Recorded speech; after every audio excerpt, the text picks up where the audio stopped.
ہم بس منتشر ہو گئے ہیں، بکھر گئے ہیں، ہمیں بھی ایک ہی حسینی ہونا چاہیے تھا، کیا فرمائیں گے؟ حقیقت تو یہی ہے، اور انشاءاللہ ہم اس اتحاد کے مشن کو اور راستے کو کبھی ترک نہیں کریں گے.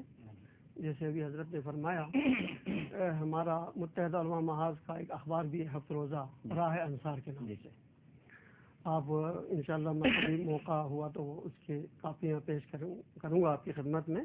آپ خود دیکھ لیں گے کہ جناب ہم صحابہ کرام خلفائے راشدین کے ایام بھی مناتے ہیں اور علماء کرام اس میں خطاب کرتے ہیں. اور جناب ہم تمام مدارس میں، شیعہ مدارس میں، دیوبندی مدارس میں، بریلوی اہل حدیث مدارس میں، مساجد میں، ہر جگہ حکومت کے اداروں میں یہ اخبار جاتا ہے. تو یہ عملی طور پر ہم کر رہے ہیں اور یہ چیزیں ناممکن نہیں ہیں. ضرورت اس بات کی ہے کہ حضرت امام حسین علیہ السلام کو جو لوگ سمجھیں گے، جن کو امام کی معرفت حاصل ہو، ظاہر ہے وہ اس راہ کو ترک نہیں کر سکتا. جیسے شروع میں حضرت نے فرمایا خون کے حوالے سے اسلام کو خون دینے کی ضرورت تھی، تو اس حوالے سے عرض کروں گا. حضرت امام حسین علیہ السلام نے فرمایا ان کان دین محمد لم یستقم الا بقتلی فیا سیوف خذینی، اگر میرے نانا کا دین میرے قتل کے بغیر قائم نہیں رہ سکتا تو اے تلواروں آؤ میرے ٹکڑے ٹکڑے کر دو تاکہ میرے نانا کا دین بچ جائے. تو جیسے مفتی منیب الرحمان صاحب بھی فرما رہے تھے نظام کے حوالے سے کہ حضرت امام حسین علیہ السلام نظام کو بدلنے کے لیے آئے تھے. میں یہاں اس سے مجھے اختلاف نہیں ہے، مگر صرف میں یہ کہوں گا حضرت امام حسین علیہ السلام نظام کو بدلنے نہیں آئے تھے، بلکہ جو نظام بدلا جا رہا تھا اس نظام کی حفاظت کے لیے تشریف لائے. کیونکہ حرام محمد کو حلال اور حلال محمد کو حرام کیا جا رہا تھا، اور یزید نے اسی لیے بیعت امام حسین سے طلب کی تھی، ورنہ دنیا نے بیعت کی تھی. کیا ضرورت تھی کہ ایک حسین سے بیعت نہ لیتے؟ مگر یزید جانتا تھا کہ اگر حسین بیعت نہیں کریں گے تو یہ ساری بیعتیں بیکار ہیں، اور یہ ہوا. اور اگر حضرت امام حسین بیعت کرتے اس کا مطلب یہ تھا کہ جو کچھ یزید کر رہا ہے وہی اسلام ہے. لہذا اس دین اسلام کی حفاظت کے لیے حسین میدان کربلا میں تشریف لائے، اور خون کے حوالے سے انہوں نے جناب ہر قسم کا خون، چاہے اس میں بچے کا ہو، چاہے جوان کا ہو، چاہے بوڑھے کا ہو، جتنے بھی اصحاب حسین کے چاہنے والے تھے، میں تو یہ کہوں گا جناب کہ ان تمام کا خون کا ایک ہی گروپ تھا جو اسلام کے لیے خرچ ہوا.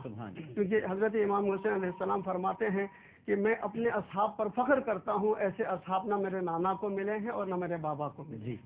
حضرت امام حسین فخر کرتے ہیں، جن پر حسین فخر کریں، جو حسین کے مشن پر، حسین کے اشارے پر چلنے کے لیے تیار ہوں. یقیناً ان کا بھی خون کا گروپ وہی تھا جو حضرت امام حسین علیہ السلام کا تھا، جنہوں نے قربانی دے کر دین اسلام کو بچایا. اور آج بھی الحمدللہ دین اسلام کا نام روشن ہے.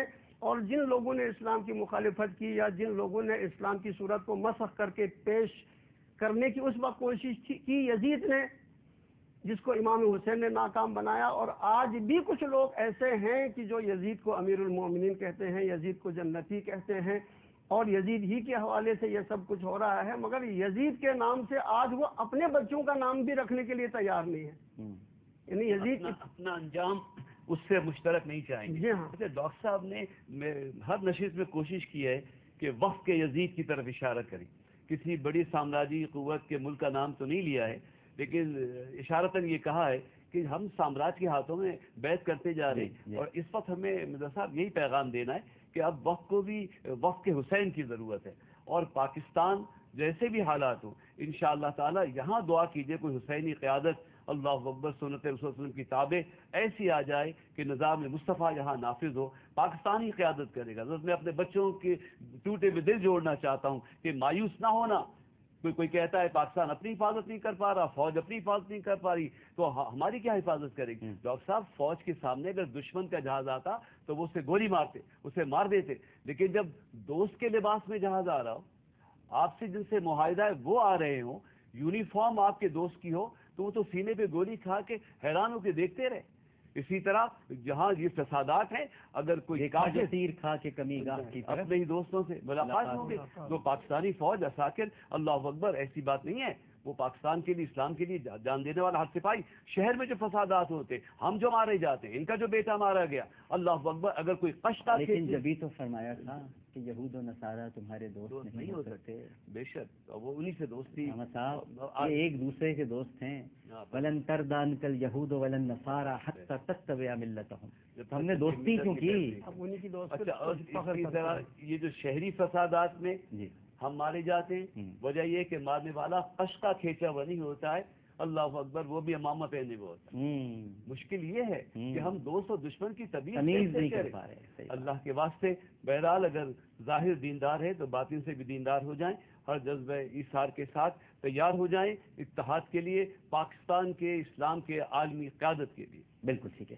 میں بہت شکر گزار ہوں علامہ سید حمزہ علی قادری صاحب آپ کا اور مرزا یوسف حسین صاحب آپ کا. دونوں شخصیات ہمارے اس پروگرام میں تشریف لائیں. ناظرین، اس کے ساتھ ہی ہمارا یہ سیگمنٹ اختتام پذیر ہوتا ہے. ہماری ٹرانسمیشن ابھی جاری ہے اور اس وقفے کے بعد آپ دیکھ سکیں گے انشاءاللہ ریحان قادری صاحب کو اور احمد رضا قادری صاحب کو. ان سے ہم کلام سنیں گے، نعتیں بھی سنیں گے اور امام علی مقام سیدنا حسین رضی اللہ تعالی عنہ کی شان اقدس میں منقبت کا بھی نذرانہ پیش کریں گے. ایک چھوٹا سا وقفہ، وقفے کے بعد حاضر ہوتے ہیں. السلام علیکم ورحمۃ اللہ.